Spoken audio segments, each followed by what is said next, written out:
Great. Thank you, Herb, and greetings, everyone. It's great to see everyone today, friends old and new. Really thrilled to be picking up this topic of biochar. I've really enjoyed a dozen-year journey in the biochar world, and considering our humble beginnings over a dozen years ago. I'm so thrilled today to have Albert Bates with us, who's a veteran climate activist, inventor, author of 20 books, leader in the eco-village movement, and entrepreneur. He's also been the director of the Global Village Institute for Appropriate Technology, and he describes himself as an emergency planetary technician. He co-authored along with Catherine Draper Byrne, Using Fire to Build a New Carbon Economy and Cool the Planet. And also he's got a weekly blog, Great Change, at cooldesign.substack.com. Albert, welcome. Thanks, Brian. I'm here in a nature preserve in the Yumbalam. It's about 8 miles off of the coast of the mainland in the Strait of Cuba, off the north part of the Yucatan Peninsula. And I'm using Starlink to come to you. So as the clouds pass over and the palm trees wave, it may be that I come in and out, in which case you can skip over to someone else. But I'll try and stay with you as long as the signal works. That sounds great, Albert, and it's wonderful to hear about the incredible environment you're in. I'm very happy to be calling you from the hinterlands of the Sunshine Coast of Queensland, Australia.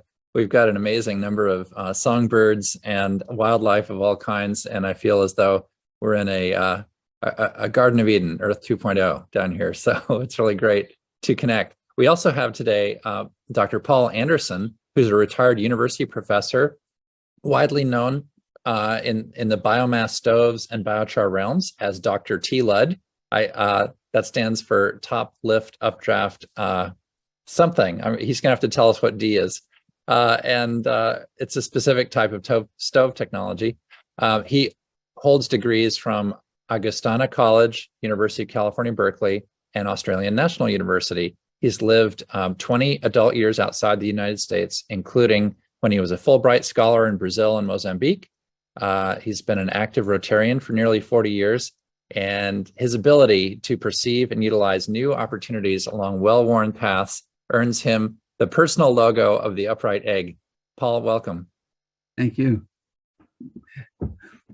At my website at woodgas.com, and in the About section, there's a thing in there on profiles, and that's where you lifted that information with the upright egg, and you didn't put on the paragraph underneath it that basically says that Christopher Columbus, when he returned, was challenged by people saying anybody would eventually have come up with the idea that the earth is round, you go that direction. And so he challenged them to set an egg on its end and make it stand up. And they couldn't do it. I mean, it just rolls over and everything else. And so some people argue an impossibility. He picks up the egg, taps it slightly, cracks the bottom a bit. It just doesn't leak, sits it up and sits upright. And the moral of the story is anything is obvious when somebody shows it to you. I mean, and so we find different things, and we're trying to have a reasonable answer, and sometimes things are right in our face and we don't even know it. Oh, I'd like to shout out here that I am in the group because Aria McKenna, who's on the line, got me involved and brought in the contacts. I know Hugh McLaughlin and Ronald Larson very well, and Albert Bates, and I'm looking forward to getting to know some of the others of you even further. Oh, thank you, Paul. And so by way of introduction, I'd like to introduce Hugh McLaughlin. If he's going to be available, he can come off mute.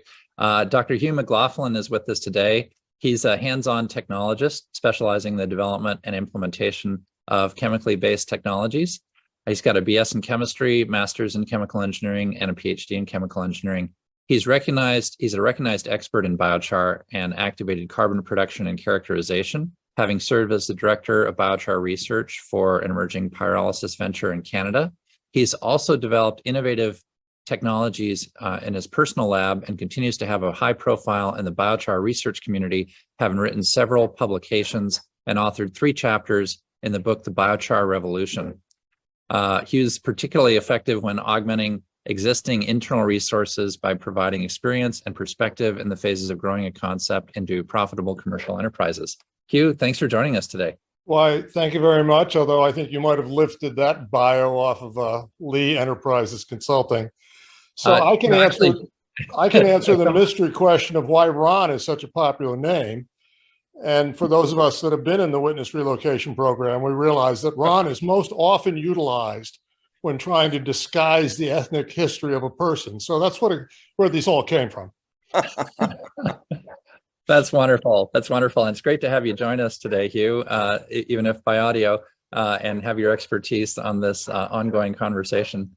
I think Ron Larson has some experience as well in the biochar world. If he's available, I'd welcome Ron, if you can introduce yourself and your experience with biochar, that would be wonderful. I guess I could start by saying I know all 3 of the previous people quite well. 2 of them have stayed at our house. I began biochar officially in about 2004 or 5, before there was a official name given in 2007. I was at the Australian meeting in 2007 where Agrichar became biochar. And I'm on the board, one of the founding members of the board of USBI. I've been on the technical advisory committee for IBI, International Biochar Initiative. So the reason I've been a part of this group is that I've decided that somebody needed to follow the other CDR technology. So I focus on that. I think that's enough. That's wonderful. I'm the one of the 2 administrators for the biochar list. We're about 1,200 people. That sounds great. Now we have a wide and varying group with our audience today with the Healthy Planet Action Coalition, and I'd like to get a sense of the room as to whether people would like any amount of intro to biochar, or are they pretty familiar with what biochar is and what biochar does initially. If so, I'm open to doing a few minute tutorial to be corrected by my colleagues, as I'm sure I'll get something wrong. But let me know a thumbs up if you want a 10-minute intro or tutorial on it. And okay, we'll go with that. And please forgive my errors since it's been a while. Brian, I would like you to concentrate on the possibility of biochar coming from the ocean as well as from land. Okay, I'd like to add that, and I think that's a great idea, Ron. And I would suggest let's explore that during the conversation. I think that would be great because I don't have slides directly prepared on it, but I think we should dive into that as one of our topics today. So please remind me. And with that, I'll share my screen informally and show a few slides from almost a decade ago. Around 2009, I actually inspired the Hertz Foundation to come up with a team of Hertz fellows to go after biochar and see what we could do in terms of enabling biochar, learning about it collectively, and figuring out where it could go. This team was an illustrious group of graduate students, mostly Hertz fellows, and it was great to really see where it could go. The global carbon cycle, of course, has ocean and soil uptake, and in the soils in particular, photosynthesis on land around 100 gigatons of carbon per year, and also the air surface with the ocean transfers around 100 gigatons, and I believe there's in the shallow carbon cycle close to 100 gigatons of carbon fixation and respiration each year. There's a net uptake of a couple of gigatons of carbon per year, and I believe this is tons of carbon, not tons of carbon dioxide, so it's pretty significant in terms of biomass.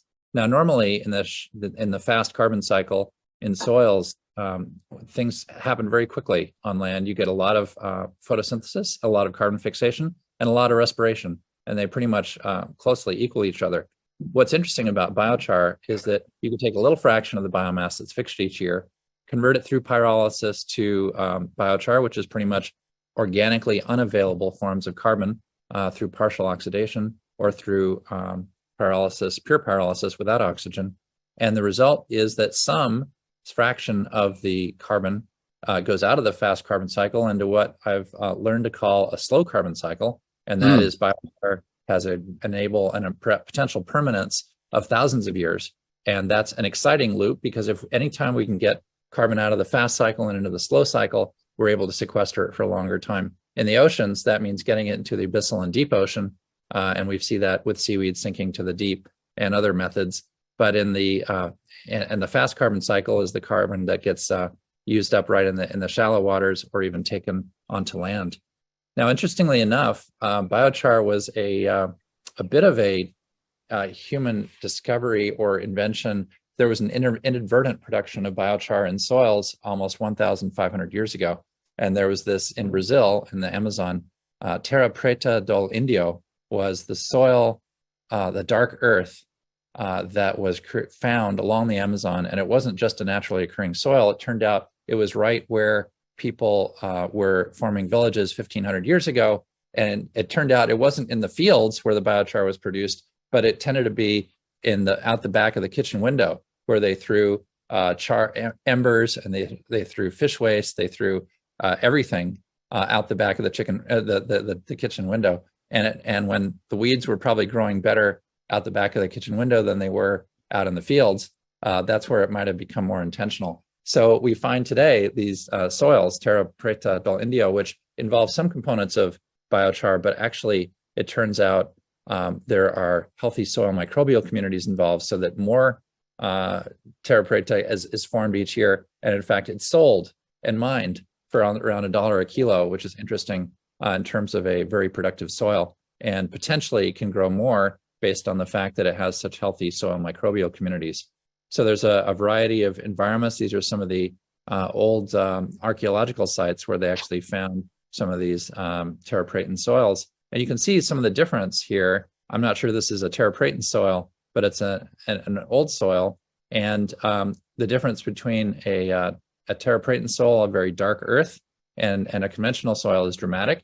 And it has fine structure. And of course, the char is a very high surface area and high cation exchange capacity carbonaceous material that is mostly disordered sheets of graphene.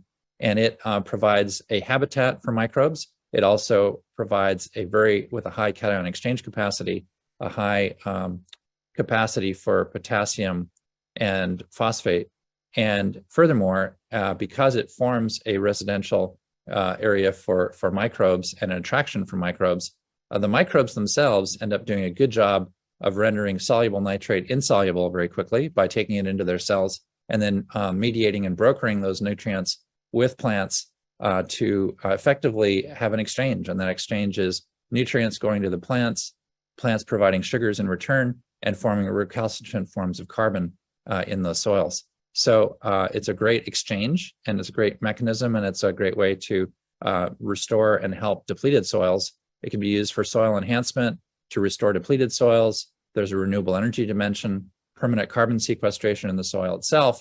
But the fact that it is a substrate, a catalyst, if you will, for healthy soil microbial communities is profound, because the ability of those healthy microbial communities to fix additional carbon partly by the sugars that are provided to them, turning into more recalcitrant humus that can have a life of decades, if not centuries. We found some applications in waste mitigation through high moisture biomass going through biochar and creating a Class A soil amendment. And of course, there's prospects for environmental remediation as well. So that's some of the potential for biochar. We've seen some great demonstrated field trials of adding a bit of fertilizer and some biochar, and the net result is often much higher results. What's interesting is the best results, relatively speaking, seem to come from the poorest soils and the smallest farms with the least application of fertilizer. You see the greatest percentage improvement with biochar additions in that context. So if you have a perfectly healthy soil, biochar might not help so much, but if you have a depleted soil, the biochar and some degree of fertilizer, whatever is available, can have multiplicative benefits. And we found that to be profound effects across different countries of the world, Africa being one example. We've done a lot of deployments in India as well.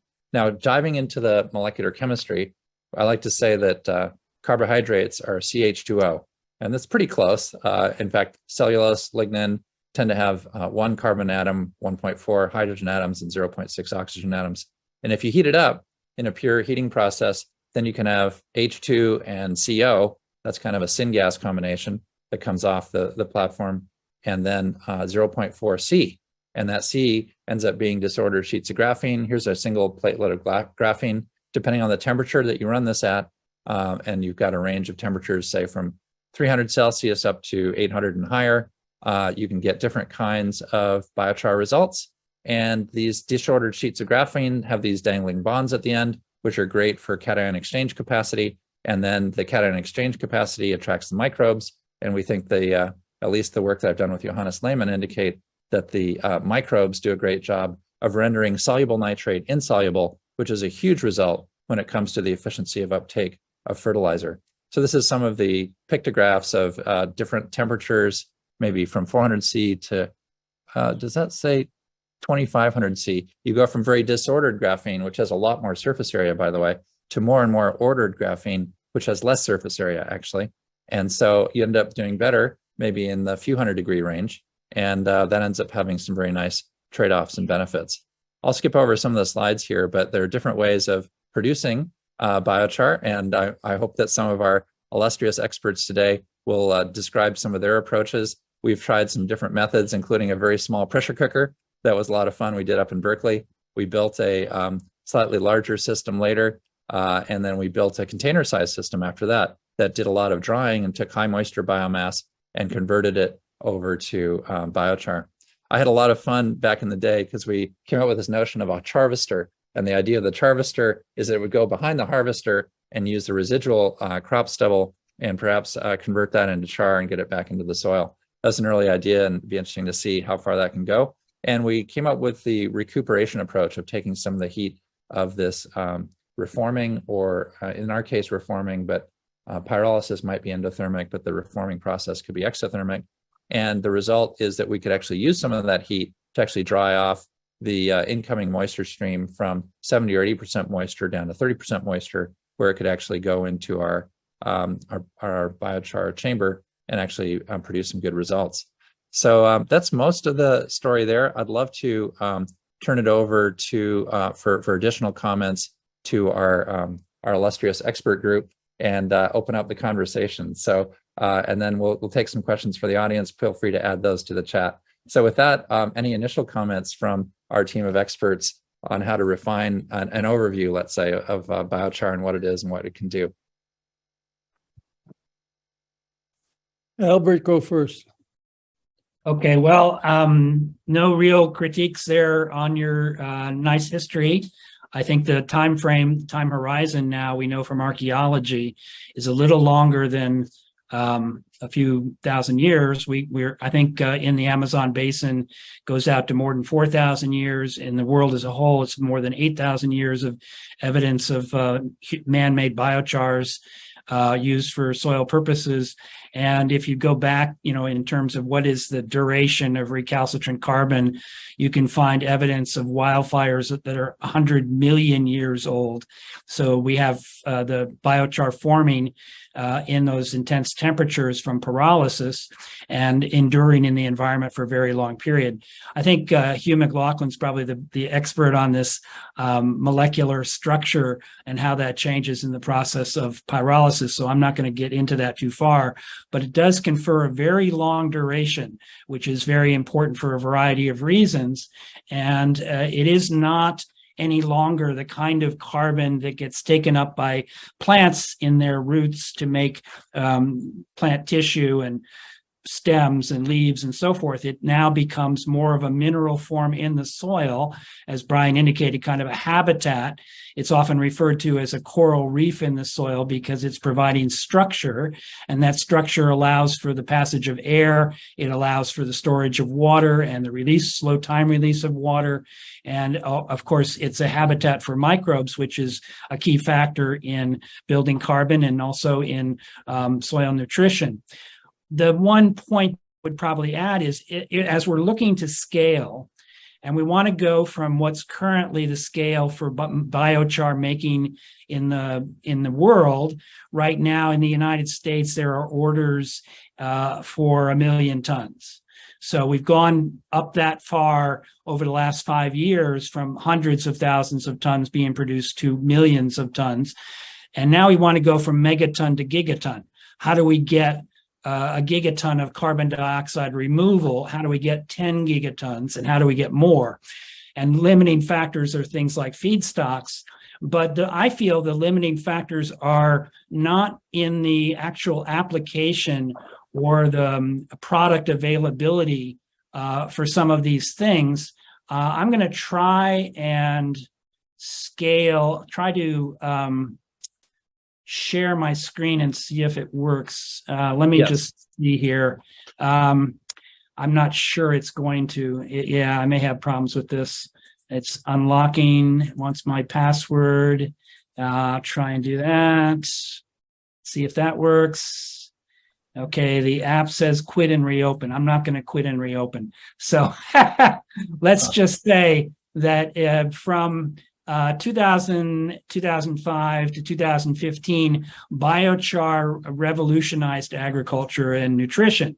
We learned a whole lot about how it works in soil, how it improves animal nutrition, how it improves, how it reduces methane, for instance, in cattle and other things like that.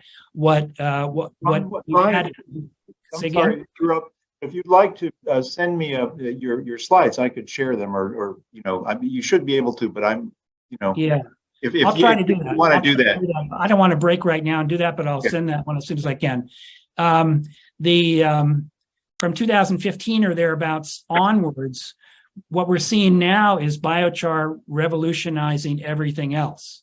So we're talking about cement, asphalt, carbon fiber automobiles, batteries, fuel cells, various uses as air fresheners, as water filters, as lots of things that are going into the built environment or civilization, which are not necessarily soil related.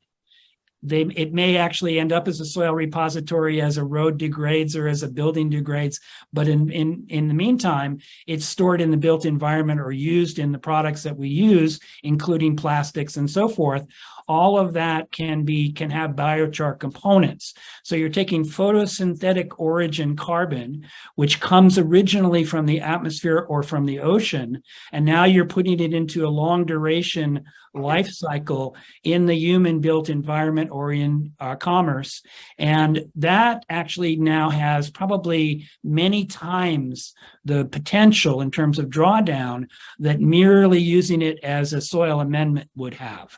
So I like to think of it, maybe the soil fertilizer effect has maybe a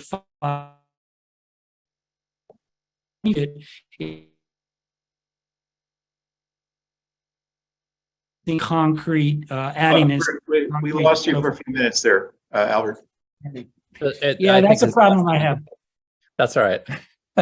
Well, I think I'm going to amplify something that Albert said, and that is, I remember hearing Professor Johannes Lehmann of Cornell quoted as saying that biochar in the soil is a bit like building soil capital, that when you increase that carbon content in the soil, you're going to see dividends on that soil for the next half a century based on some of the improved soil productivity that results in biochar's residence in the soil. I really like that kind of investing approach, that soil capital, and that metaphor I think is very apt for biochar. I see Paul Anderson with his hand up. I'd love to have you go next, Paul.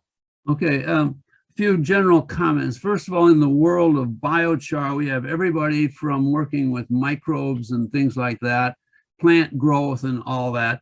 And down at the other, at the other end is how you make the biochar production. And so how they relate in, so you could, the community is extremely large and hard to get everybody on the same topic every time because they have their individual interests.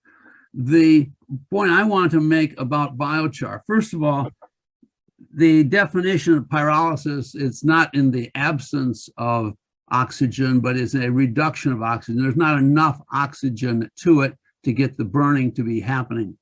That's why you can get a piece of biochar if you're at a campsite and you pull a stick out of the fire and it's, suddenly, there's plenty of oxygen, but it's not hot enough to burn. It stops and you have char.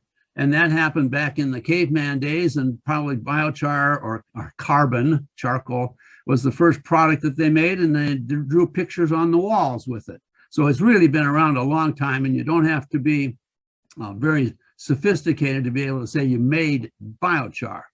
The issues on biochar production relate more to quantity, the size, the technologies, and ultimately also the cost of trying to make this happen. And throw into the mix also the multitude of types of biomass that we have. So I'll point out in my particular case, the TLUD, toplet updraft, the D is updraft. The UD comes from the same thing. All right. So okay, thank you. My specialty is small scale pyrolysis and cheap and multiple and whatever the biomass is and things like that. I have the expression that says a good engineer, any group of good engineers, if you give them a few $1 million, they'll solve your problem, but you won't be able to keep making them over and over and over and many of them.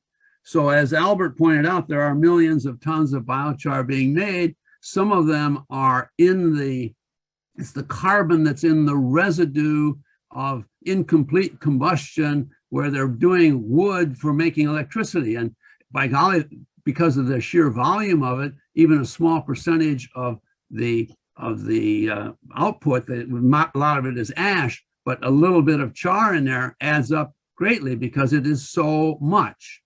At the other extreme, we go with the small things, and the toplet updraft, it is a cooking stove, and they are sold in the States and around and different things. We can go into that at different times, but it is a very clean burning method. And so I got into this because I was introduced to Dr. Thomas Reed, now deceased, who was a cousin of a friend of mine, okay, and he introduced me to Hugh and the other people, and I've been on it for 20 years.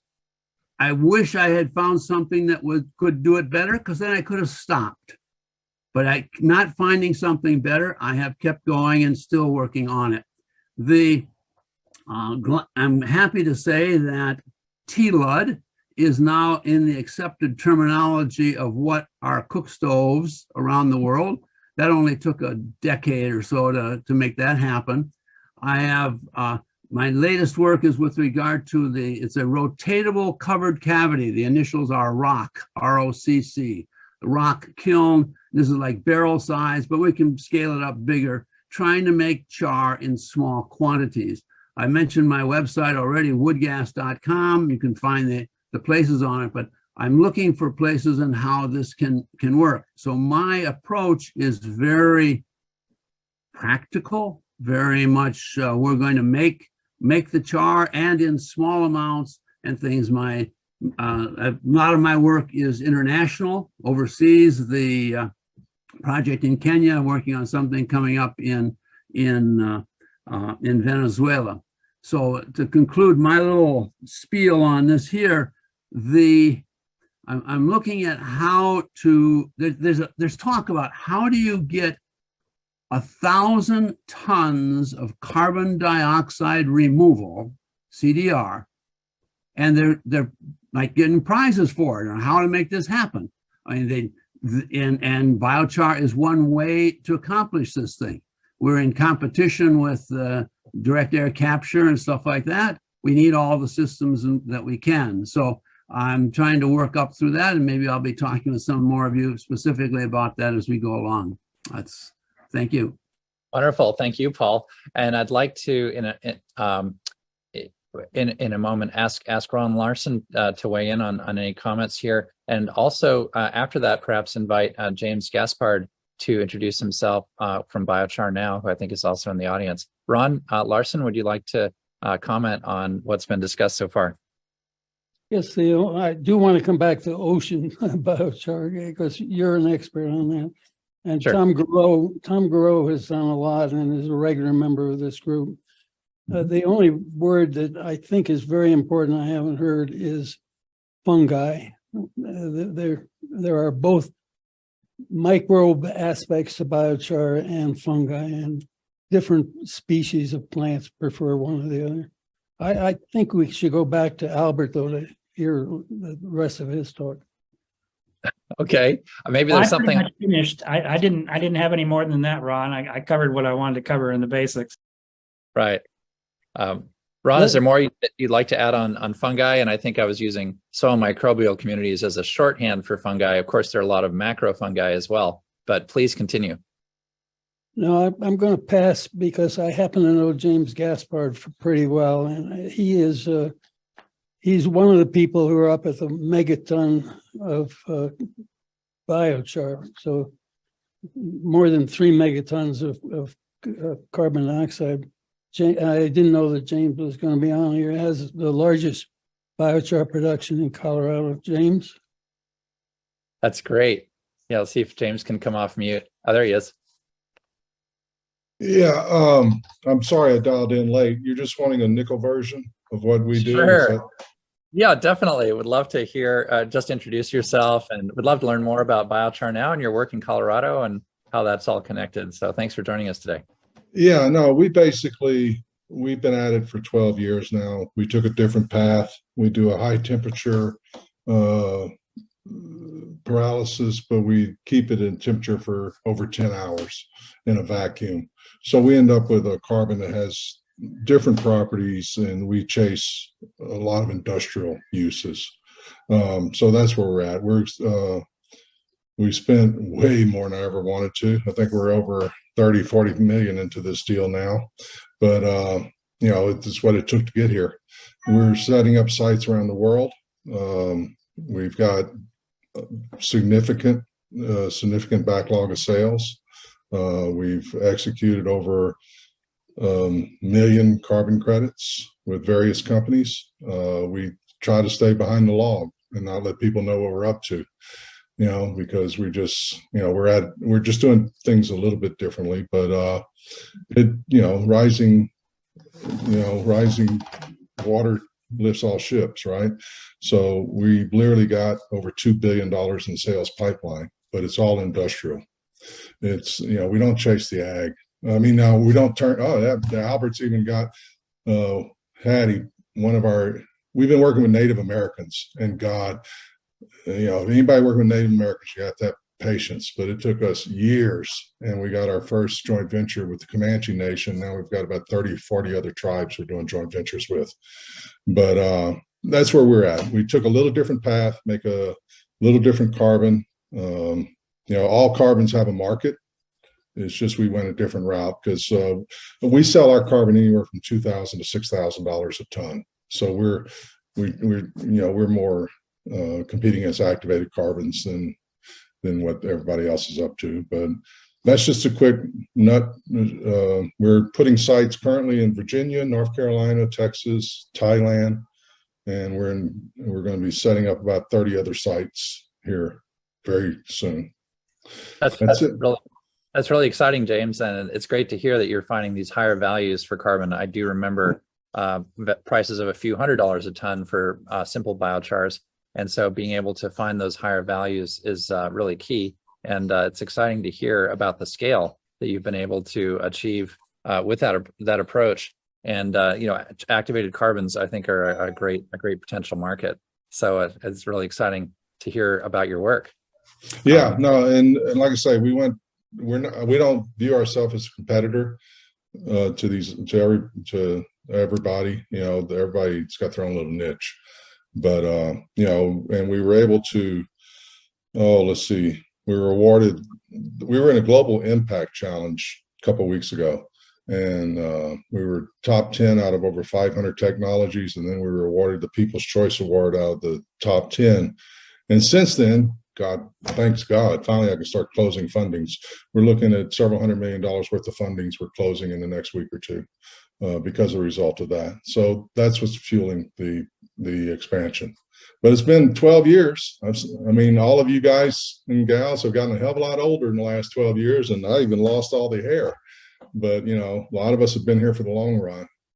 But anyway. Yeah, I agree with you. It feels like in many ways we're overnight success, a dozen years in the making. And, exactly. Exactly.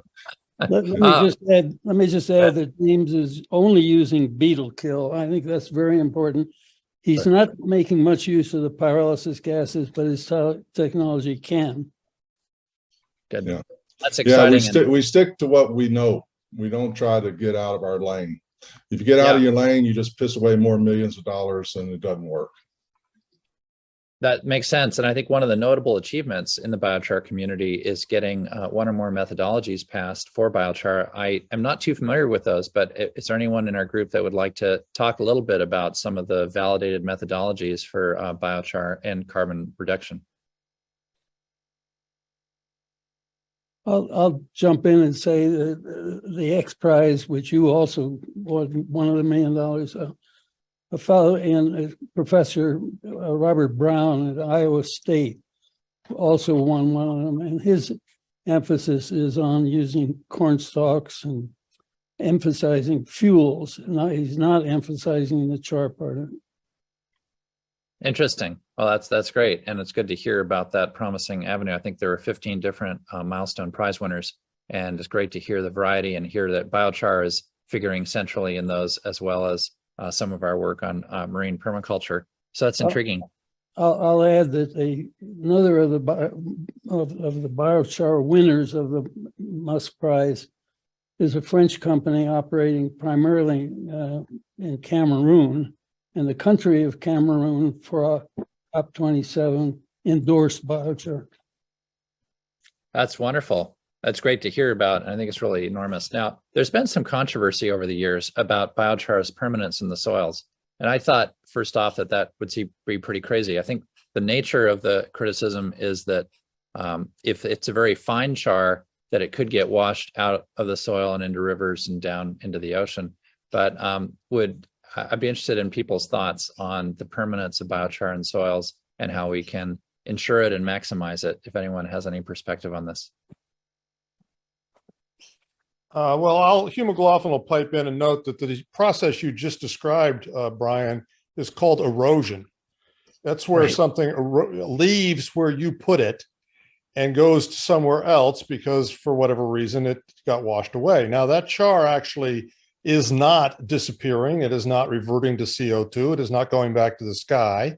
It is, however, no longer going to be benefiting you locally where you deposited it. And frankly, I find that to be an astonishingly short-sighted vision for the people that are trying to pay for carbon credits. If their goal was to keep CO2 out of the sky, frankly, we are getting additional value by using it in an interim step in the soils, and maybe it washes out and ends up, being deposited in the bottom of streams and benefiting those microorganisms and fungi. But at the end of the day, I think it is really kind of punitive to say that what you really want to do is you want to make sure the carbon molecule stays exactly where you put it. And for people that want to do that, I recommend things like deep shaft mines, where you make it and just drop it somewhere. It'll never do anybody any other good. Call it reverse coal mining. But basically, the pyrolysis, which is the changing of a form due to heating, transforms the biological carbons into a form that is extremely recalcitrant to microbial breakdown, to the extent that it is, it does actually ultimately go back to the atmosphere, and the time frame is about 1 million years. And that's the reason you don't see open coal deposits and carbon deposits and exposed to atmospheres, is that over 1 million years, sunlight and atmospheric oxygen at room temperature will in fact slowly degrade them to CO2. But frankly, 1 million years is probably a little beyond the time frame we really need to be sort of sniggering around. I don't buy a whole lot of things these days that come with a 1 million year guarantee.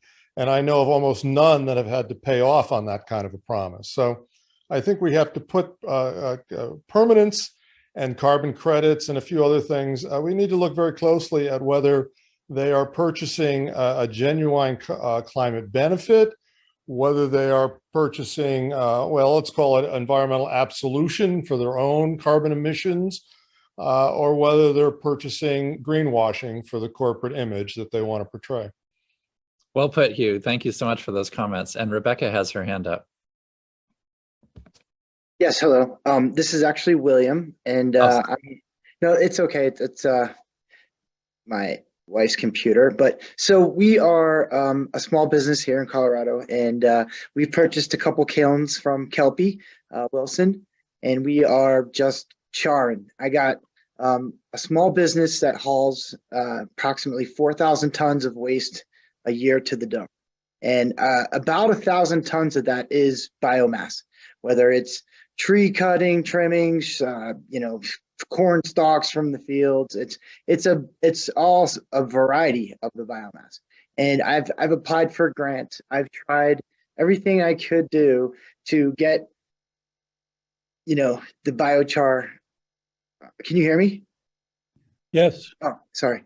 I was just saying that it's just been such an arduous process, like hearing everybody's opinions and everybody's ideas and actually not doing it myself. So, my question is, I'm looking for a testing site so that I can get my biochar certified as organic and just make sure some of the chemical compositions that you've actually showed previously, Dr. Brian, make sense, and I'm doing the right things so that when I have this material and the actual certification, I can produce 100 tons of it without really impacting my current operation.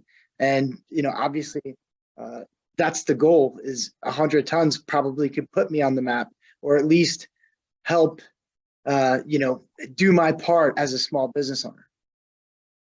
That's great. I seem to recall that the International Biochar Initiative had some testing standards, and Hugh or others might have some comments on where to get your biochar tested. I've talked to Bill a little bit. Okay. So I'll get back to him on that. We do have a list of, it's over 20, the USBI site, I'm pretty sure it has that list of testers. That's great. Yeah. So the check out IBI, I think it's biochar-international.org, and you may be able to find there dozens of different testers who can test your biochar, and you can measure things like the surface area. And I was amazed that you can have a surface area of up to 1,000 square meters per gram of biochar. How's that for a material? And, and a cation exchange capacity with its own appropriate units, but it's probably got one of the best cation exchange capacities of any soil material that I've heard of. And that's great when it comes to locking up phosphate, locking up potassium, and creating a facilitated community for environment, habitat, if you will, for microbes that can lock up the nitrate. And that's pretty important in this day and age, because last I checked, price of nitrate went up a factor of 7 in Europe and a factor of 3 to 5 in other parts of the world. So we need to be able to figure out how to make the same amount of food with a lot less nitrogen if we can. Not only. Brian, I have to say that your presentation on biochar is one of the best I've heard, and thank you I did not know of that background at Berkeley. That's amazing. I wanted to get in one other point here, which is that biochar is unique in that it lasts for 100 years, providing income, not just carbon dioxide removal, but it's important, I think, to think of biochar as not having a cost of $100 or $1,000 a ton, but rather a payback period that might be a year, might be 5 years, but people are doing it, as did the people in Brazil. That's a great point, Ron. And I just want to add that there was a Berkeley study that was done in the last decade that actually surveyed hundreds of farmers in Kenya and to see where they were applying biochar and how much it helped. And that's where they found this conclusion that the best application of biochar and the best benefits were going into the smallest hold farmers with the lowest applications of fertilizer in the poorest soils. And biochar had a most profound effect in those environments, which I found to be really interesting. The other aspect, we started out pyrolyzing poo and trying to figure out how to make that work from a sanitation perspective in the Gates Foundation. But, at the end of half a decade of work, we kind of came to the conclusion, because there's so much nitrogen and other nutrients in the poo that get lost if you pyrolyze it, we were kind of coming up with the approach that maybe it would be better to pasteurize the poo and char the chaff. And so that was kind of the saying that we came up with after that, because if you do have some kind of amendment that has a lot of nitrogen and a lot of other materials, a pasteurization process at lower temperature can eliminate pathogens while still retaining the nitrate, ammonia, whatever materials are in there that can actually benefit the soil directly. And then when you have cellulosic biomass, and I think the beetle kill was raised earlier and things of that sort, those are places where you can easily pyrolyze the cellulosic biomass and get some great results with biochar that way. Brian, you also mentioned making biochar in the field, and that was one of your inventions from maybe 20 years ago. A company has come out in the last 6 months doing that. Wonderful. I'm glad to hear that. And related to Berkeley, that company came out. What company is that on? Takachar? Takachar? Yes, I think I've seen their stuff. I'll put my rock kiln up against theirs any day if you can. Yeah, no, let's not get into that. I'd like, before we leave characterization, I want to send a reference out. Please. I gave a seminar, a webinar on something called the Green Carbon Webinar Series out of the UK.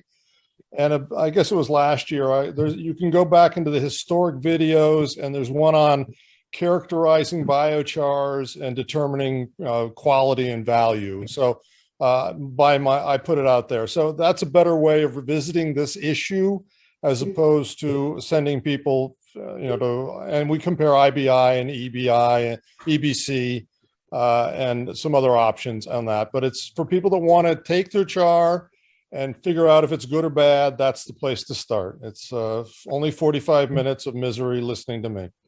That sounds great. I think I've found it. Is that with Christian Wurtzer on 15 July 2020? Good. I'll put the link. There was such a meeting at 8 o'clock Mountain Time today, and I saw both Paul and so. Yeah, the seminar, that's a good series, and the webinars are very high quality. They're all on YouTube, exactly like they're presented. They go back, many years, and it's a great way to catch up. Some of the stuff is pretty esoteric, and some of the stuff is pretty down to earth, but give it a look. That sounds great. And we got questions from Healthy Planet folks. Starting out with Ron Bayman. Oh, there, muted. Have to unmute. Still muted. There we go. Thank you, Brian. Okay, I'm supposed to be the controller here, but I'm failing on my job. I have a couple of questions. One, I'm an economist, as many of you know, and I am quite interested in this payback. Has there been any sort of more macro analysis of the cost benefits? Because a lot of people, we have people in HPAC that are trying to do energy comparisons, use of energy, and you could and the economic side of that is also really important. Like, if people make a livelihood, can they use it for producing better, more enhanced agriculture and so forth? That's one thing. The second thing is, there was mention earlier on of ocean-based biochar that I'd be interested if any of you I expect maybe Brian knows something about that. And then the third one is for those of us who are kind of newbies to this. I'm hearing a lot of things that I'm not familiar with. So if somebody could just do a quick rundown, very simple, of besides pyrolysis, which is the one that I think most of us are familiar with. Brian mentioned a sort of modification of that. But what methods are there to produce biochar? What practical methods? Thank you. Good questions. Would anyone like to start out on the economics and the? I think you should continue. You should do it yourself, Brian. You're doing a wonderful job. Okay, well, I'll start out then. I like to point out that we've got green waste with negative tipping fees, well, positive tipping fees, negative cost, And I think the beetle kill was mentioned because James has been working with beetle kill trees in the Midwest and in Colorado, and I know there's a lot of beetle kill up in Canada as well. So there's cases where the biomass itself is a negative cost, and then you've got to, of course, manage the cost of your perhaps transportable pyrolyzers to get it there. And ideally, you'd want to bring the pyrolyzer to the biomass, convert it, because you get about a factor of 10 reduction in mass, but if not volume, when you do pyrolyze and then ship the char accordingly. Any other comments are welcome on the economics there, but I think it's a few years return on investment from my understanding. The second half of today's presentation will be options for characterizing raw biochar. I think we're hearing Hugh's video, maybe. Oh, sorry about that. I apologize. No worries. That's okay.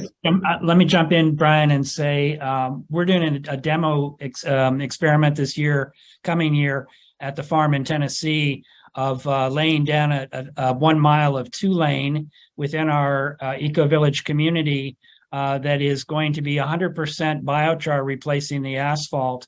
So it's a 10% biochar, 90% gravel with a 1% emulsion binder.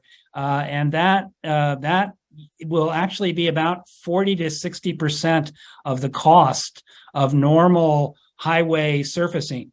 And it will be, replacing a fossil fuel with a photosynthetic origin carbon. It has greater durability, greater strength, and lots of other qualities. And so we're still in an experimental stage. We want to get the data from this, and we'll be using that to make the civil engineering codes that'll make it legal for counties and states and so forth to proceed in this direction. It's been done in South Africa. It's been done in Australia. We're just going to bring it to North America now. And that's an example of finding ways to monetize or improve the value return of the product in order to scale it more quickly, because it can be competitive with fertilizer if you look at it in the longer term, rather than just a 1-year application, but a multiple year, a bit every year added on. That is a good financial proposition, but it's a challenge to scale because of the low adoption rate and so forth. Now, if you can start to look at these other products, and James was talking about activated carbon, I think that's a really good one. There are many others that we can talk about that are ways to scale and have a very good value proposition for a business to get started in. That's really exciting, Albert, and it's great to hear about that progress. Any other comments on the economics before we go to oceans? I want to add that the person who just spoke, Albert, has 2 books on biochar. So Ron Bayman, I would urge you to look at especially the last book with Kathleen Draper. Yes, that sounds good. Ron's second question was on oceans. And I've got to say, that equation I showed you where you take CH2O, carbohydrate, and turn it into H2 and syngas, that's carbon monoxide, and carbon. Well, you're losing like half of the carbon going up as CO. And so when I'm looking at carbon that we've fixed with photosynthesis in the ocean, and we're not going to use it for food or feed or fertilizer or other values, even biofuel, then we consider sinking it. I'd rather sink all the carbon, because I can sink it 1,000 meters a day to the abyssal seafloor, than lose half of it or maybe 60% of it or more into a pyrolyzer stack. And so for that reason, I've been a little slow to really see the light when it comes to pyrolyzing a lot of these oceanic sources of carbon. I know for a fact that, either as a seaweed foliar biostimulant or seaweed going just right into compost in appropriate concentration, there's so many organics that you lose when you go to biochar that I would encourage all these higher uses before we actually get into that. Interested in anybody's comments and ideas there, we can discuss it further, but I do want to get through all the questions as well. Oh, Ron, you had a comment. I want to disagree that the carbon monoxide has to go into the atmosphere. Okay. Especially this Robert Brown Iowa State activity is producing a fuel which, after going through an airplane or something, becomes lost. But that carbon dioxide that went through, started as biomass, went through partially as biochar, can be recaptured much as it can with BECCS. Okay. Anything that BECCS can do, Biochar can do also. You put the carbon dioxide into a pipeline and it goes underground. Okay, that's interesting. So this would be a marine version of BECCS, which I think does have merit. And the question would be, if you take the syngas, H2 plus CO, and you run it through additional processing, you might be able to get some liquid fuels. Is that the idea, Ron? And that's exactly what the Musk Prize gave to Robert Brown. So wonderful. Let me also add, I think there's probably close to 1,000 companies doing biochar. We think of 150 in the US. China is at least as big, probably bigger than that. And the UK is probably bigger. And the leader in much of this has been Australia. Yes. I should mention there's an exciting new startup in Australia called Capricorn Power. It's an integrated bioenergy power station that can come in a container, can be done in the field, and it uses waste heat over 400 degrees. Any sort of agnostic source of heat, it can be green waste, it can be seaweed, it can be flare gas, wastewater, biogas, even crematoria. So it's quite an interesting innovation that's been developed here. There's a number of ideas in Australia, you're right, Ron. Yeah. Right, and I do want to add then there was the third question was about how do you make it, and I'm going to bring up the fact that many of our experts have experience with the toucan TLUD. Of course, we heard TLUD earlier today, but I like the toucan TLUD because it's a great rhyme. First of all, it's easy to remember, but you can literally take two steel drums, and the lower drum you can fill full of wood or whatever your biomass is. The upper drum you can seal with a lid on the top and bottom, have a little hole in the bottom where the syngas leaks out, and the lower drum will heat the upper drum and pyrolyze it. The syngas will come out and hopefully oxidize, and then there are probably a lot of ways of making biochar poorly with getting CO and H2 into the atmosphere. But if you can completely oxidize it, or even better, turn it into a fuel, then it's feasible. And I think there are some very low-tech ways of doing it. Does anyone have comments on the toucan TLUD and its economics for doing a very simple backyard form of biochar creation? Well, I'll do just a clarification. I actually think the device you just described is more accurately found on the web by Googling, and the following phrase is esoteric. It is called a Jolly Roger oven. Okay. There's a couple of videos out there by Doug Clayton and Igor, his eager sidekick, that describe how to build these, how to run these. And they are indeed a 55-gallon TLUD on the bottom, and then a retort on the top that uses the excess energy from the bottom barrel. So again, Jolly Roger oven will get you there. And Clayton is one of the authors. So the toucan TLUD is in fact a different device, but we don't have to go there. Okay, my apologies. I was thinking of each drum as a can. Ron, over to you. Well, I was going to say there's a fellow by the name of,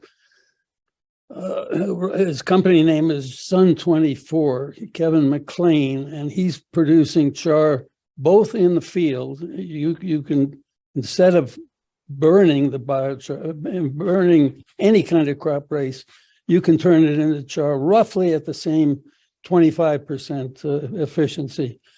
He's doing that at essentially zero cost. I can send people a picture of many bags of char that he has produced, but he also is doing a stove version, a very cheap version. It's not quite a TLUD. TLUDs are adjustable. Power level is adjustable. His is not. His stove costs $1. That's amazing. That's a pretty good price, I would say. And I imagine if there's a pyrolyzer for anything close to that, that'd be wonderful. Any additional simple hardware for biocharing? Let me add about Kevin McLaughlin and Sun24. He has, I think, got every parish in Uganda making biochar. Nice. Well, that's really incredible. He's working with the bishops. Excellent. Well, I look forward to seeing that low-tech approach to charring, and hopefully it's a fairly clean approach. We've got a lot of questions. Over to Robert Tulip. On scale, the amount of soil on Earth is massive and has been degraded so massively, with 1 trillion tons of carbon roughly being added to the biosphere as greenhouse gas. The ability of soil depth across the world to mitigate climate change is a key advantage of biochar. And I'd just like to ask about scale and also pick up on this ocean sourcing, just in terms of the volume of biomass needed to create hundreds of billions of tons of biochar would require algae-based production, I think. That's a good question. Any initial comments on that people would like to add to? I wish that Tom Garreau was on, because he's specialized in not kelp, not giant algae, but also seagrasses. And I think there's a big potential for seagrass. But I think the best opportunity we have in this is you, Brian. I think everything you're doing can be turned into biochar.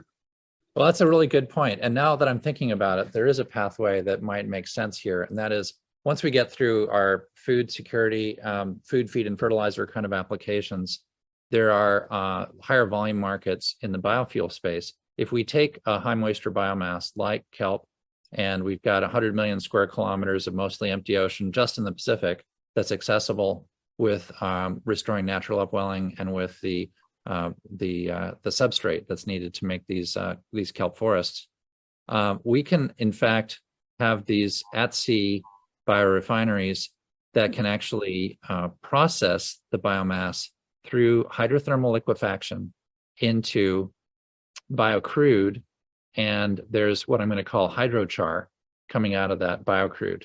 Now, I'm not an expert on hydrochar, and it doesn't have the permanence of biochar by itself, but maybe there's some kind of post-processing step where we'd have the biocrude go off to the oil tankers, and that'll be a carbon negative biofuel for jet fuel and things like that, long haul transport. And that's great from a fuel standpoint. And maybe we could do something with the hydrochar that would improve its permanence to make it into a real biochar. Any thoughts there? I will add the word HTC. You use a different acronym, but it's hydrothermal carbonization. And the biochar lists do show that as a form of biochar sometimes. So that's good.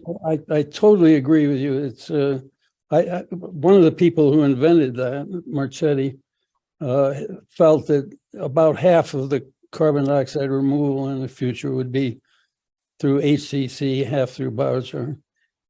That's great. That's encouraging. And I've had different reports on it, but if people have any further thoughts on the potential permanence of hydrochar, if you will, be very interested in that. I've seen some criticisms about its degradation, but be interested in other experts' thoughts on that. The principal difference between hydrochar and traditional biochar is made with pyrolysis is a lack of microporosity in the hydrochar. So what you tend to find is that hydrochar is a terrible substitute in the soil for a biochar application. But in fact, the actual carbon structures with almost trivial modification, and one trivial modification is just take the hydrochar and heat it up at the appropriate 400 degrees C, and that will fix those carbon rings, and you'll be done. You'll have eliminated the biological degradation. It's a very different material. It isn't microporous at all. So as such, I think calling it a biochar is very dangerous, but calling it fixed carbon is not that misleading. So I think that work will come when the markets will be paying appropriate amounts for preventing carbon from going up. And the other issue with hydrochar, to be blunt, is that it is an energy intensive process. And so you have to do the life cycle analysis.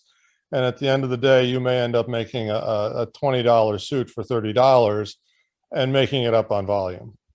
I want to Hugh, I want to disagree with you on that.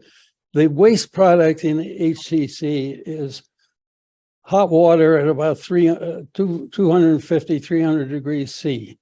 And if you can, obviously that fits with OTEC, but anybody who is able to use hot water, it's being thrown away. Brian, I also asked about the scale potential in soils of biochar. Yeah. You have a comment on that? Yeah, along those lines, I will offer the following. It's been said in the chat that we're biomass limited. I think Albert might have mentioned it. And on land, we'll have some pine beetle waste, we'll have some crop residues, but there's a bit of a trade-off with the cross residues, because there's a lot of folks who say regenerative farming is about leaving that stubble on the soil, never leave your soil empty. So if you're using all your crop residue to burn it up, then you may have a bare soil. So there's some interesting trade-offs there.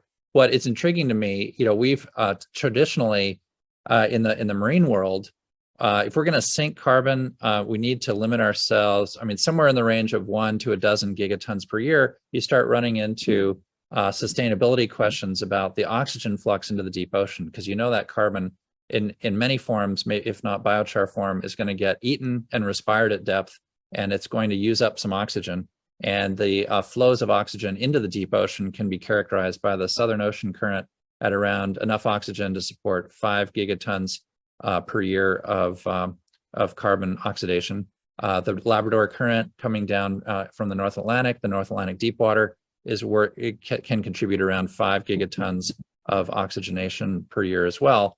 And then there are a couple of anoxic basins, including the Santa Barbara Channel, the Black Sea, and the Cariaco Basin, that you could potentially put a couple gigatons or more of carbohydrate into those anoxic basins and not worry about the oxygen levels in the abyssal sea. What's interesting about this, call it marine BECCS approach, is that we could take additional gigatons of carbon fixation, and we could run through a carbon negative biofuels and perhaps a hydrochar to permanent carbonization process at 400C, as Hugh suggests. And we would not be limited by the speeds and feeds of oxygenation in the deep ocean. So if we then look at, let's just call it 100 million square kilometers, if you just deal with the subtropical area of one ocean, and typical production rates of around 8,000 tons of dry biomass, dry seaweed per square kilometer per year, as a rough figure, then someone could multiply 8,000 tons by 100 million square kilometers. And does that end up being around 80 gigatons of dry biomass, that's CH2O, which is pretty close to maybe on the order of 80 gigatons a year as the total potential. Now that would use all the area of an ocean, and maybe we just want to use 1 or 2% of it.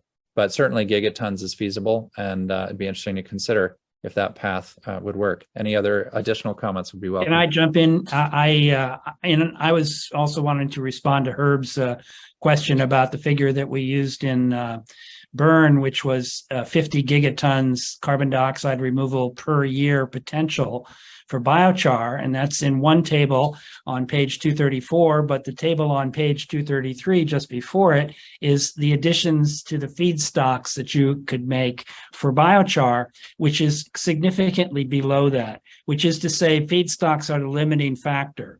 And so right now, I mean, you started your slideshow at the beginning of this talk with 100 gigatons per year of photosynthetic production on land, 100 gigatons per year on the ocean. And so you have to think of what is the net photosynthetic productivity that could then be turned in some percentage to making recalcitrant carbon to hold for the long term. And then it gets to the question of, can we get there? Do we have enough feedstock? Are there untapped feedstocks? And we can look at the wastes like municipal sewage or municipal solid waste or things like that. But even tapping into all of those things, is there enough feedstock potential to meet the market potential, which is already there for biochar and which is continuing to build? So we can make a business case for making the biochar, but can we actually acquire the feedstocks from photosynthesis to make enough to meet the business demand? And so that's the real question. I look at the Amazon basin, the Amazon rainforest, and not too long ago, maybe 20 years ago, it was pulling down 2 gigatons per year. Now it's pulling down 1 gigaton. And in a few years, it may pull down 0 or even be a net emitter. And so really, we have desertified the planet. We've desertified the oceans. We're desertifying the continents. And we're reducing net photosynthetic productivity everywhere. And really, the first order of business here is ecosystem regeneration and to build up net photosynthetic productivity as a first order of business.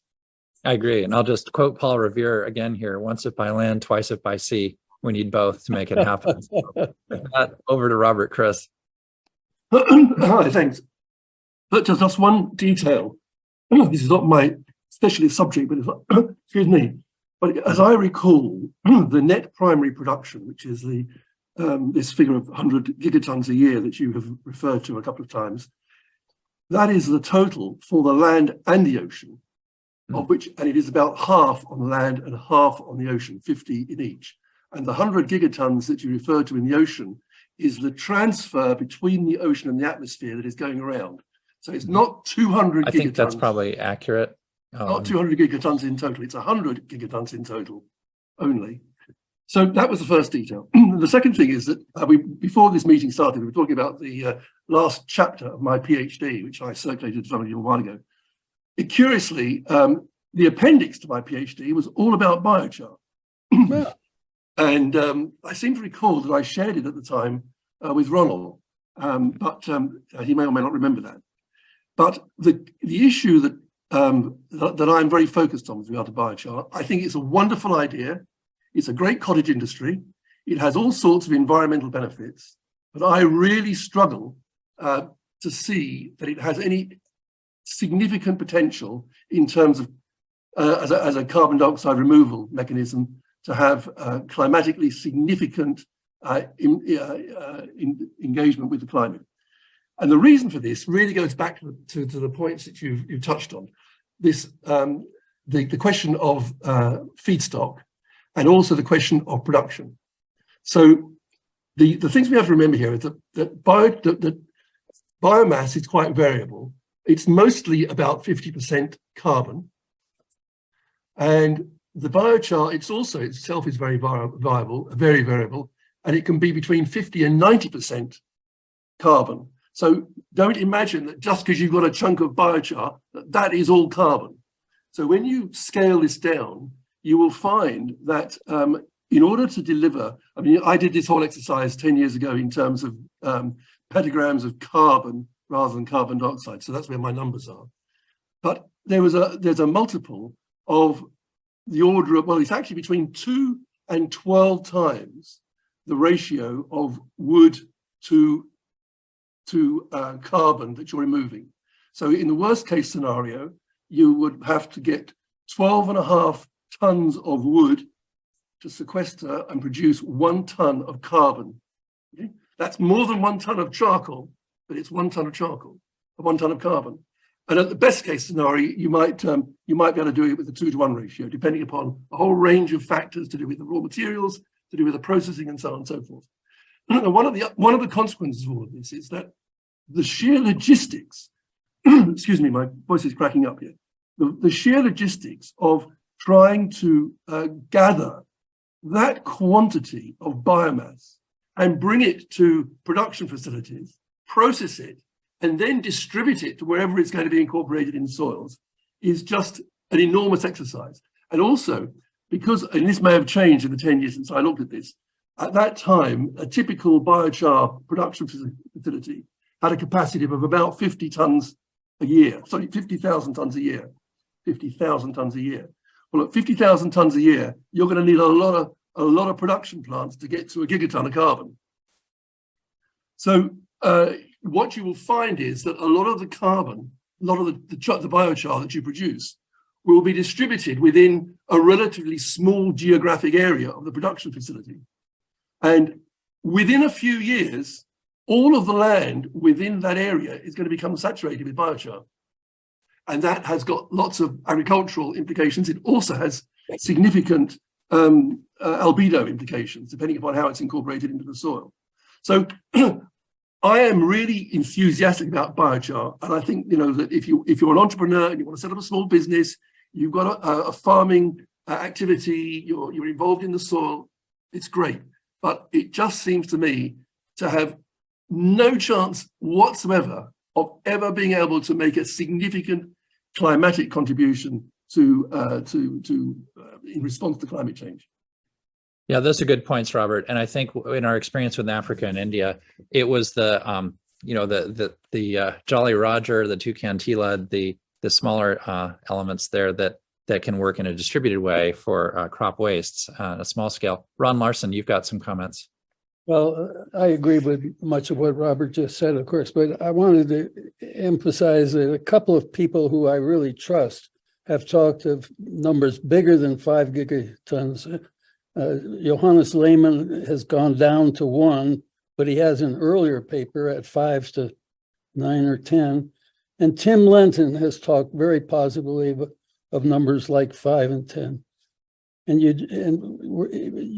much of the work, the beauty of what's happened in terra preta soils is that the annual growth is 4 times where biochar appears.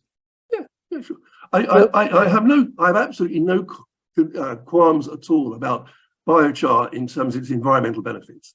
I'm just simply saying that I don't think it's scalable in climatic terms as a carbon dioxide removal technology. That's where I'm coming from. But what I would actually quite before I finish, Ron, what I would be very delighted to do is to provide you with the appendix that I wrote 10 years ago. It's quite detailed. It shows you exactly how the calculations were done. And I would very much welcome some feedback on it, because it may well be that the world's moved on significantly since then, and it may well be that you will find it useful in terms of understanding what the situation is today. If you don't send it, I'll find it by myself. I'll send you. Who should I send it to? How shall I get it to you? Shall I email it to somebody? Yeah, please send it to me. I'm on the list. Okay, I'll send it to you, Ronald. Okay, I'll do that. Sounds good. And just on the scale comment, and yes, we're going to come to Leslie next.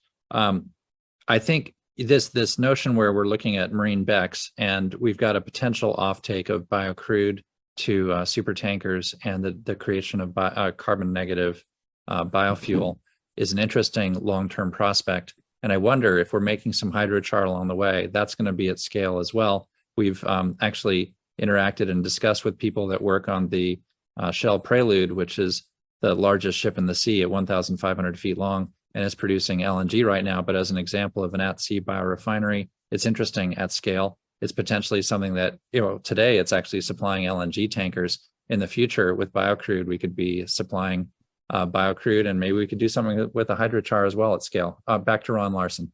Well, I love the idea of working with these super tankers, and 1,000 feet. I think there's probably 1,000 tankers of that size. I mean, they're very big. I think that they can make biochar while they're traveling, and they can make money instead of spending money on awful fuel. I agree with you, Ron. Let me add one more key word, which is SOFC, solid oxide fuel cells. The efficiency of a solid oxide fuel cell is 80% or something, and they operate at exactly the temperatures you want that make char. Oh, that's nice. I like that idea, and I seem to recall that solid oxide fuel cells can use methane and maybe some other gases, maybe even syngas. Who knows? They regularly use syngas, but they're not making biochar. Oh, that's great. They could easily make biochar. That's great. So maybe that's how we're going to cook our hydrochar. We're going to have a solid oxide fuel cell, use the syngas, and that's a great suggestion. We should explore that further. There are two types of solid fuel cells, roughly 10 companies doing each type. I have found nobody using the word biochar with SOFC. Okay, well, with luck, we could reform our hydrochar to a good biochar at 400 C or above, or to rather a good fixed carbon, as Hugh was suggesting. And that sounds like a nice integrated process. Great. Leslie, thank you for your patience. Over to you. Yeah, it's been a while. Yeah, I realized that note that I got this morning that is way outside my area of expertise, I think lands right in everybody here who's been talking about biochar. Does anybody know a Kevin McLaughlin? I know him very well. I'm on his board of directors. Okay, he wrote me a really interesting comment. It was, please consider many people here know that I work on ice and brightening ice and trying to make things brighter. He says, please consider the top-down burn of crop waste to greatly reduce smoke. So Himalayas, glaciers are darkening because of soot, for instance. Crop waste burning is a growing problem in Nepal and all of Asia. Here's a stunning video of this method used with piles of maize stalks in Africa. The traditional method of burning a pile of maize stalk, left pile is to light the pile on the side, let it explode into smoke, let it burn to ash. We train farmers to light the pile on the top and smother the embers to make biochar. The reduction in smoke is incredible. The biochar doubles their maize yields. I have a colleague in Malawi doing this with rice straw. I'm available to help. Do you folks know if this is something that would make sense in Himalayan regions, for instance, if it's a way to potentially help get rid of the carbon soot from these cook stoves that are very much part of the ecosystem there, if you will. I just wanted to throw that in here because this is the best group I could possibly think of to have had this question come in just before. That process sounds a little similar to a top lift updraft system, and I wonder if that's one of the reasons it produces less smoke. Maybe. Could you apply that to a cook stove? I just don't. I don't have either of these technologies well in my head. Yeah, Hugh McLaughlin, the origin of that is Tom Reed, who decided that he would indeed just top light the pile of brush and it would burn itself down. And in a perfect world, it works pretty well. In an imperfect world, it greatly deviates because breezes quickly disturb this very, very balanced equilibrium. It is a practice, I think, that if you can convince the farmers to take the additional time and the additional effort to do it, they may be suitably motivated. I would expect you to pay them for their additional time and effort, and therein lies the problem. The great white, the blue-eyed devil keeps coming up with these great approaches for all the other people to do what needs to be done to make the world a better place, while we run up our 7 gigaton a year debt of CO2 emissions. Back to scaling, if we're going to solve a 7 gigaton a year emissions problem, we're going to solve it with a 7 gigaton a year solution, which will have a similar amount of equipment, capital, and effort contributed to make it all happen. And this is the problem with biochar. It will scale very nicely when you spend the kinds of monies that have been spent in the past and ongoing in the fossil fuel industries to get these kinds of chemical transformations to occur. And therein lies the bugaboo, which is we don't subsidize these alternatives, the competition to fossil fuels. We continue to subsidize fossil fuels. And so in that kind of uphill battle, it's unlikely that we will overtake them. And scaling, and my background's in engineering, is not a technological restriction. It is flat out an execution restriction. And therein lies the problem. Your biomasses have to be aggregated. Well, oil wasn't aggregated. We figured out how to aggregate oil into refineries, and we figured out how to redistribute oil out to people that could convert it into CO2 for value. So the similar motivations need to come. I'll wrap up with one final observation, which I think is pertinent. About a century ago, Winston Churchill was fundamental in winning World War I by converting the English boats from coal to liquid petroleum fuels. And it turns out, because of the higher energy density, you could basically double the distance that a boat could go before refueling. And that was pivotal in winning World War I. It took us 1 century to go from a de minimis amount of liquid petroleum products to essentially domination with oil and gas now. We have about a century to go all the way back. So pace yourselves accordingly. The amount of intensity that has been devoted in the last century to, monetizing and popularizing fossil fuels will be necessarily applied to monetizing and popularizing non-fossil fuels. And that's what it's going to take to turn it around. So wish us luck. I agree. We've got 100 years. We've got a century. Fortunately, this audience will not have to deal with it, but the human race, before the catastrophic loss of productivities and climate changes, has a century. Which in the world, for the rock is a blink, but for the human race, it is literally, it's a blink. That's the problem. It's a lifetime, right? Ron Larson. Well, I wanted to say that I know somebody who's been doing biochar in Nepal, I think it might be Hans-Peter Schmidt from Switzerland, who has done some excellent work. So I'll put you together with him. Thank you. That sounds good. And I'll add to what Hugh's saying in that we're probably doing $1 trillion a year subsidy of fossil fuels. Unfortunately, if you include Gulf wars and even Ukraine conflicts, and if we turn that oil subsidy, not to mention lease concessions and other factors, so there, I think there is a really fundamental subsidy challenge that we need to be subsidizing what we want more of and taxing what we want less of. And the combination of a price on fossil carbon and a subsidy for regenerative technologies would be a great alternative if we can find a way to get there. To that end, I think Suzanne had an interesting question, and that is, what's the role that we'd propose biochar play in conjunction with various climate change solutions to achieve overarching goal of limiting global temperature increases? And I'd be interested in people's thoughts there. I'll just lead out by saying I just came off a call this morning where it was commented that there's one greenhouse gas that's worse than carbon dioxide, or that's more significant than carbon dioxide, and that is water vapor. And water vapor is profound in its potential. Now, that's both a challenge and a blessing. And what's interesting is if we use biochar to help regenerate photosynthesis on soil, and we also do complementary technologies with perhaps marine permaculture in the ocean, we can help to get the moisture content of our soils back up in the form of the living cover crops that are on that soil. And what's interesting there is in the hot summertime, you get evapotranspiration that does an active role of cooling the planet more than 2 degrees, or cooling that part of the planet more than 2 degrees. And if we can turn that into afternoon clouds and even some rain showers and have that a virtuous cycle, particularly in the summer, we could in fact do a lot to ameliorate our temperatures. And biochar has a central role to play in transforming depleted soils into regenerated soils that can be part of the, I want to say, photosynthetic revolution that we need to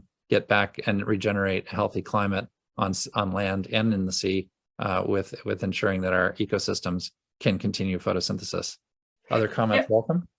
I've seen some references to cooling properties of upwelling and a biochar, and I'd love for you to send me some more references to literature on that, because I'm sort of we need it all. I mean, we're really, we should be doing everything, and I think biochar has so many co-benefits relative to regenerative farming and indigenous community, welfare and food, et cetera, and product for commercial enterprise and a substitute for fertilizer. I mean, there's just so much to go with it. I'm fully in support of it. I just trying to, understand where it fits in the framework of all of the solutions that we're trying to promote. The other thing I wanted to ask is that in the work that we're doing here in Yolo County, California, which is an agricultural county, we have a big emphasis on food waste, which of course is a huge problem. We're talking about the limitations on the availability of biomass, and I'm wondering in I don't know how many countries. I know France and some other countries have food waste requirements to minimize food waste. Whether food is factored into the biochar process, and whether the availability of food waste is factored into the calculations regarding the availability of biomass to support it. Yeah, a lot of the food waste comes in at high moisture, 70 to 80%. And I think the high moisture biomass reactor that we worked on with the Gates Foundation half a decade ago does a good job of being able to process and pre-dry, get the moisture level down towards 30% to where it can be pyrolyzed directly. So that's a key aspect. I also note with interest that the Inflation Reduction Act has, I believe, more than $1 billion allocated to reforestation of urban areas and other areas by adding trees to those relatively urban and suburban areas. The evapotranspiration effect can be profound and reduce a lot of the heat islanding that occurs in our cities today. So there's a way to cool our planet at a good starting way. And I think it scales to our agricultural environments by ensuring better cover crops and lower soil temperatures if we can apply biochar broadly and develop a lot of the other permaculture techniques that ultimately result in healthy soil microbial communities and much cooler temperatures. And I note with interest that so much of the summertime activity here in Australia and also in the central US is driven by this cycle of evapotranspiration, afternoon precipitation. And of course, anytime we're creating puffy white cumulus clouds at midday, we're actually reflecting a lot more sunlight into space. And so if we can enable that cycle by reforestation from sub-Saharan Africa to the US, to Australia and other parts of the world, we can in fact get this biological cycle going in. And that's one of the real potential hazards in the Amazon. And that is that if we cut down too much of the Amazon, it's going to change the weather in the Amazon. You're going to have less clouds. You're going to go to a net carbon emitting forest instead of a carbon reducing forest situation. So we see this as a real challenge, I think, going forward. And there's a great opportunity to be part of that change. And I think it probably relates to cloud brightening and cloud increases potentially. We have a question or comment from Herb Simmons. Thanks, Brian. Thank you. Yeah, I had put in the chat, you probably missed it. My background is primarily government. And so I always think about what can the public sector do? And so that's basically my question to all of our experts, or at least any of them who would like to answer. And that is, what would a public policy agenda look like to accelerate the deployment of biochar in the broadest sense, both in the soils and, as Albert and as others have talked about, incorporation into various products, into concrete, into road materials, into, pharmaceuticals, et cetera, et cetera. If we were going to, if we have a meeting next week, which I hope to do sometime soon with Congressman Raskin, my local congressman, what should I ask him vis-a-vis biochar? Well, I think there are these transport costs of biochar that have been alluded to today, and we have to manage those. And so there may be local production of char and local application of char would be good, but maybe Ron Larson has more to add to that. Well, I wanted to add that Raskin's father is very active in biochar. So I'm delighted you're talking to that particular congressman. Well, yeah, I would just put it in the past tense. He passed away, unfortunately, last year, but I got to know him a bit, but I appreciate that. I didn't know that he was involved in that, though. There's also an infrastructure bill that Chris Coons introduced that's in committee now that directly funds biochar research and development, similar to the refunding that's come through for DACs. And there's a proposal that was just released today from the Department of Transportation they'll be issuing the guidelines December 14th for transportation-based use of carbon dioxide removal technologies, and that will include biochar. So there's things coming down the pipeline. It can't come fast enough. Definitely, I agree. Let me add about funding in the U.S. government. On the first day of COP27, the White House released a notice, and I obviously don't have it in front of me, but a very large amount of money was set aside for biological CDR, of tens of billions, as I remember. And it was only announced, and I have not seen it hardly advertised at all, but it was clearly put in by Biden for COP27 on the. That's exciting. Is that part of IRA or a different act? No, it's not an act. Okay. I'm not sure how he got that money. Maybe it's part of IRA. Yeah. Okay. Do you think it's a proposal, or do you maybe it's part of the IRA? I mean, it was quite explicit. It came out of the White House Environmental Office. I forgot what's called. It's authored by 3 women who were deputies somewhere in that environmental office. That's great. That's really wonderful. Well, I will mention briefly that our illustrious Mike McLaughlin actually is also a Hertz Fellow, and thank you for clarifying that. And Mike had some thoughts on the role of various greenhouse gases, including moisture and the water cycle. I think understanding how we can manage clouds is key. one of my favorite professors at Caltech, Tapio Schneider, has spent more than a decade looking at what happens in a warmer world. Do we get more clouds or less clouds? And the consensus seems to be that we're moving towards less clouds as we get onto a warmer planet. So our role in marine cloud brightening, in getting more and appropriate clouds going in the summers and the afternoons in these terrestrial contexts, is going to be really important in order to reflect more of that sunlight and hopefully radiate it heat into space during the nighttime. Back to Robert Tulip. Ron, did you have first? Ron Larson? Was that something on that thread? I wanted to add something about information availability. The IBI group puts out a monthly letter of all the biochar articles.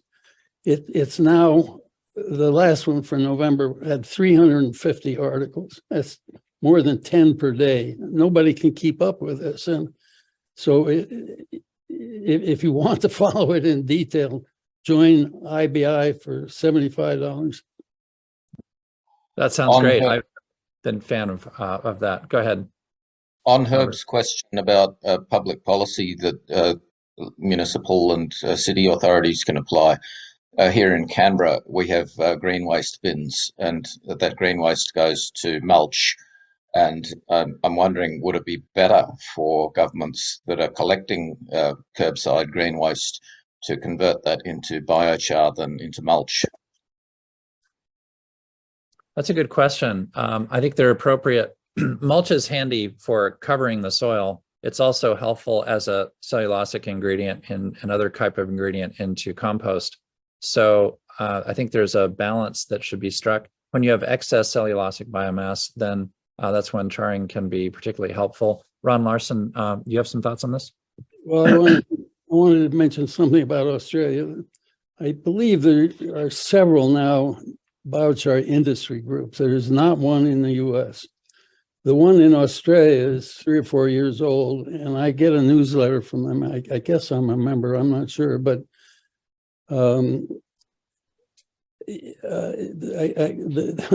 there is so much happening. I cannot possibly keep up with what is happening in the biochar world, and so almost any question.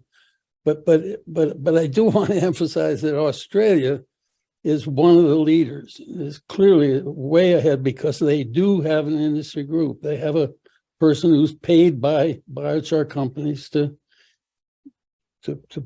promote everything about biochar in both Australia and New Zealand. That's wonderful. Yeah. I might just say, I'd guess that composting would put out a good deal of methane. And actually, if you were to go more directly to making biochar out of it, you wouldn't have that problem. That's a good question, but I understand that. Excellent point. And the biochar, U.S. biochar, is closely following the total area of compost, and the compost industry finds that much of that production of methane is reduced with biochar in the beginning because it runs hotter and the composting gets done faster. Right. And I think there's a key thing to note here, and that is compost, when done properly, is an aerobic process. It uses oxygen, and thus it's not producing methane. If it's only when it goes wrong and you make your windrows too big or you lose the oxygen that you start running into methane production. So I think done well, it should be good. In addition, we found that biochar is very synergistic with composting. If we add newly formed char to the compost, what we'll do is improve the aeration of the compost because of the high space ratio of the char. The char becomes stabilized during the composting process and, in fact, inoculated by the microbes that are in the compost. So in a real sense, we improve aeration, we get inoculation of the char, and the net result ends up being a soil amendment that likely is superior to either in isolation. So I found that composting and charring could go very well together, potentially. And compost is a help to biochar. You don't want to put it in biochar necessarily by itself. Biochar with compost is better than biochar. Agreed. Yeah, highly synergistic. Robert, did you have a follow on there, or maybe you just lowered your hand? Okay.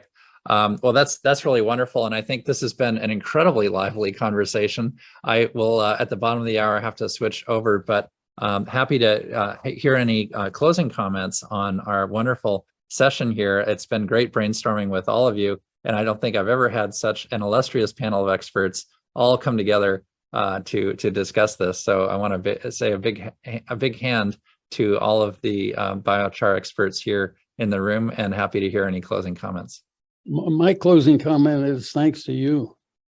Oh, well, thank you, Ron. I think it takes a community to make this work. And I remember reading about your work a dozen years ago. And I think we're all standing on the shoulders of giants, and our challenge and our opportunity is to increase the photosynthesis on the planet, regenerate life in seas and soils, and get back to a healthy climate, hopefully with nature-based solutions. If I could throw in one last comment. Please. I've forgotten the right name. James Lockhart, what was it? James died a couple of months ago. James. Sir James Lovelock. Yes, he just passed away. Right. His statement about biochar was, "It's the only thing that will save the world." Yes, I think that regenerating life on the planet, and I remember working with James in Silicon Valley on early forms of considering how upwelling could transform what we're doing. And he wrote a paper on that in Science in 2010 and was soundly ridiculed for stirring the ocean. And so that's the kind of thing that happens. Now people are looking again at artificial upwelling, and we've moved on to deep cycling and on some other approaches in addition to upwelling when we need to. But it's all about finding something that's non-controversial enough to be scalable. I'm very glad to see that biochar in various forms has achieved that milestone, and we're looking forward to marine solutions getting there as well. So looking forward to that. Any other closing comments or remarks? Yeah, I have one more. Can you send me your slide deck? Yes, I'd be happy to send you the slides that we used for the Hertz Foundation, and happy to also post background information on marine permaculture over to Doug Grant. Brian, am I on? Yeah. I found the link to that article that Ron mentioned. Wonderful. I put it in the chat at the bottom. Okay, I think we'll try to capture the chat and curate that as part of this. Any other closing comments or remarks are welcome. Brian, I just wanted to say this is, as others have said, a remarkably productive and stimulating discussion. And we've had a number of these on various issues over the past year, and we've got about at least a half a dozen or so recordings, and this will go along with that on our website. But I guess, like with at the end of every one of these sessions, I think, how do we capture the energy here going forward? And one simple thing to do is to ask those of you, who have come today from outside, like Hugh and Albert and others, as well as Ron and Paul and so forth, if you would be available to us as we move ahead, and vice versa, whether it's to help us if we decide to submit a comment on some federal legislation or whatever it may be, so that we can, we're an informational and networking group, but we're also an advocacy group to try to push public policy and private policy to achieve the kind of regeneration and restoration that we all are working so hard for. So I just hope we all think about how we can build upon today's energy and use it to make us more effective in the future. And thanks to you, Brian, and everybody else for just an amazing close to 2 hours now.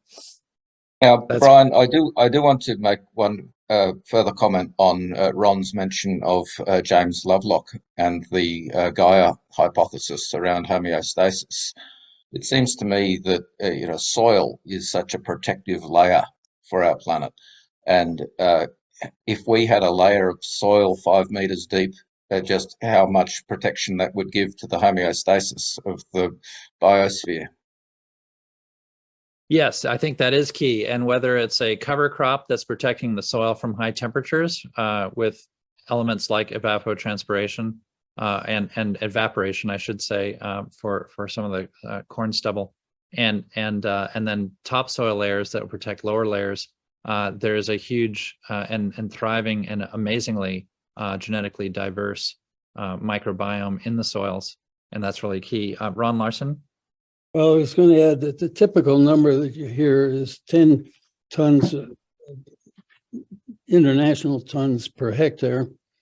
But people believe that you can go up to 100 without harming the soil, and maybe more. And the terra preta soils are way over 10 tons per hectare. And they're 4 times more productive than soils that are a few yards away. Right, that's wonderful. And I believe that some of the University of Iowa work was over 8 tons per hectare in application. And so I think that 10 to 100 tons per acre, was that it? Is something. The biochar community is pretty much on hectares. Fortunately, but let's see. I wanted to. I lost my thought. Oh, that's all right. So yeah, 10 to 100 tons per hectare, I think, is a great figure to work with. And we really haven't found an upper limit. I remember doing some potting soils that were 30% biochar in the soil, and those plants were doing great. So it's kind of amazing. Back to you, Ron. Well, the city of Stockholm is a leader, and they're applying biochar to the streets at 100% char, no soil. And the trees are more successful than any other trees that they have. But I had my thought and I lost it again. Oh, sorry.